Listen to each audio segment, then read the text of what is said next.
Et si je vous disais qu'il existe une métropole à l'intérieur de chacun de nous? Une ville immense, hyperactive, où des milliards de messages fusent à une vitesse folle chaque seconde. Eh bien, cette ville, c'est notre système nerveux. Et aujourd'hui, on va explorer ensemble son architecture incroyable. Alors, première question, une question toute simple en apparence, à quelle vitesse est-ce qu'on pense? Vraiment. Vous savez, quand on retire sa main d'une plaque chaude, la réaction est quasi instantanée. Mais à quel point c'est instantané? C'est quoi la vitesse de pointe sur les autoroutes de notre pensée? Ok, pour comprendre comment fonctionne cette ville, la première chose à faire, c'est de rencontrer ses habitants. Et en gros, il y a deux grandes équipes. D'un côté, on a les stars, celles qui sont sous le feu des projecteurs. Et de l'autre, on a toute une armée de l'ombre, l'équipe technique, qui est tout aussi cruciale. Alors voilà le casting. À gauche, les stars. Ce sont les neurones. C'est eux qui sont aux commandes de la pensée, de la mémoire, du contrôle des muscles, bref, le gros du travail visible. Un truc fascinant avec eux, c'est qu'ils ne peuvent plus se diviser une fois adultes. Et puis à droite, on a l'équipe de soutien, les cellules gliales. Et là, regardez ce chiffre, elles sont jusqu'à 25 fois plus nombreuses. C'est énorme. Leur job, c'est de nourrir, de protéger, de faire le ménage autour des neurones. Et contrairement aux stars, elles continuent de se diviser toute notre vie. Bon, maintenant qu'on connaît les habitants, la question c'est comment est-ce qu'ils communiquent entre eux? Eh bien, dans cette métropole, on ne parle pas avec des mots. Non, le langage est bien plus direct. C'est l'électricité. Un langage universel et surtout, incroyablement rapide. Le nom un peu savant pour ça, c'est le potentiel d'action. Alors oui, ça sonne un peu complexe, mais en réalité, c'est juste une toute petite impulsion électrique. Imaginez un mini-éclair qui se propage le long du neurone pour transporter une info. Et c'est la base de absolument tout. De la sensation d'une plume qui vous frôle la peau jusqu'à la résolution d'un problème de maths super compliqué. Et la vitesse de ce petit éclair, alors, accrochez-vous bien. Ça peut monter jusqu'à 130 mètres par seconde. Pour vous donner une idée, ça fait presque 470 km/h. C'est la vitesse d'une voiture de Formule 1, mais à l'intérieur de nous.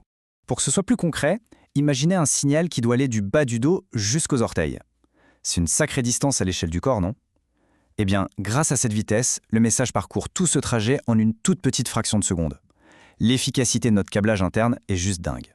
Allez, maintenant on va zoomer, on va passer au niveau microscopique pour voir de plus près à quoi ressemble un de ces messagers, le neurone. Vous allez voir, son architecture est une petite merveille d'ingénierie, parfaitement conçue pour la vitesse. Le principe est assez simple, ça se passe en 3 étapes. D'abord, étape 1, les dendrites. Voyez-les comme des milliers de petites antennes qui reçoivent les messages. Ensuite, étape 2, le corps cellulaire. C'est le centre de commandement, le QG, là où l'info est traitée. Et enfin, étape 3. Si le message est jugé assez important, il est envoyé le long de l'axone. C'est ce très long câble qui va transmettre le signal jusqu'à sa destination finale. Et tout au bout de ce long câble, qu'est-ce qui se passe? Eh bien, c'est là qu'interviennent les neurotransmetteurs. Ce sont des messagers chimiques, des sortes de petites lettres, qui sont libérées pour traverser un tout petit espace et atteindre la cellule suivante. Et le message, c'est soit « vas-y, continue », soit « stop, on s'arrête là ». C'est vraiment le passage de relais pour finir la course. Ce fameux axone, le long câble de transmission, il est parfois vraiment très très long. Du coup, il a besoin de son propre système logistique pour fonctionner. C'est un peu comme s'il y avait une autoroute ou même un réseau de TGV à l'intérieur même du neurone. Parce qu'il y a un petit souci.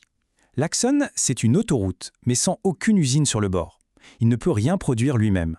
Tout ce dont il a besoin, les protéines, l'énergie, tout doit venir du centre de commandement, le corps cellulaire, qui est parfois à des millimètres de distance, ce qui est énorme à cette échelle. Donc il lui faut un système de livraison absolument impeccable pour fonctionner. Et figurez-vous qu'il n'y a pas un, mais 2 systèmes de livraison différents. On a d'abord le transport lent, lui c'est le camion livraison classique, il va doucement, dans un seul sens, et il amène le matériel de base pour la construction et la réparation.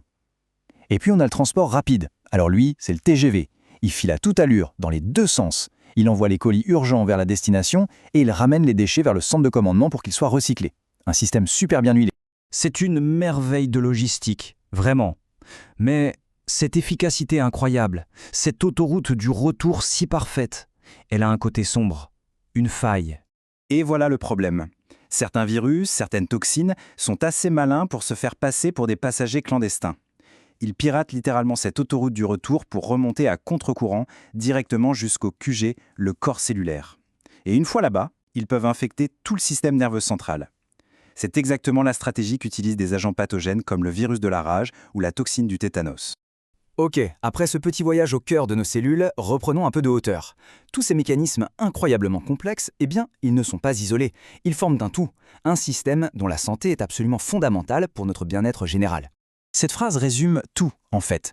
De la plus petite sensation jusqu'à nos pensées les plus profondes, tout, absolument tout, dépend de ce réseau complexe.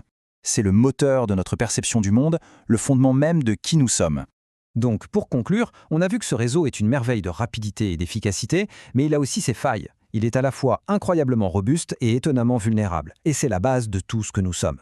La vraie question au final, c'est, maintenant qu'on comprend un peu mieux comment fonctionne cette incroyable métropole intérieure, comment est-ce qu'on peut au quotidien faire en sorte de bien la protéger ?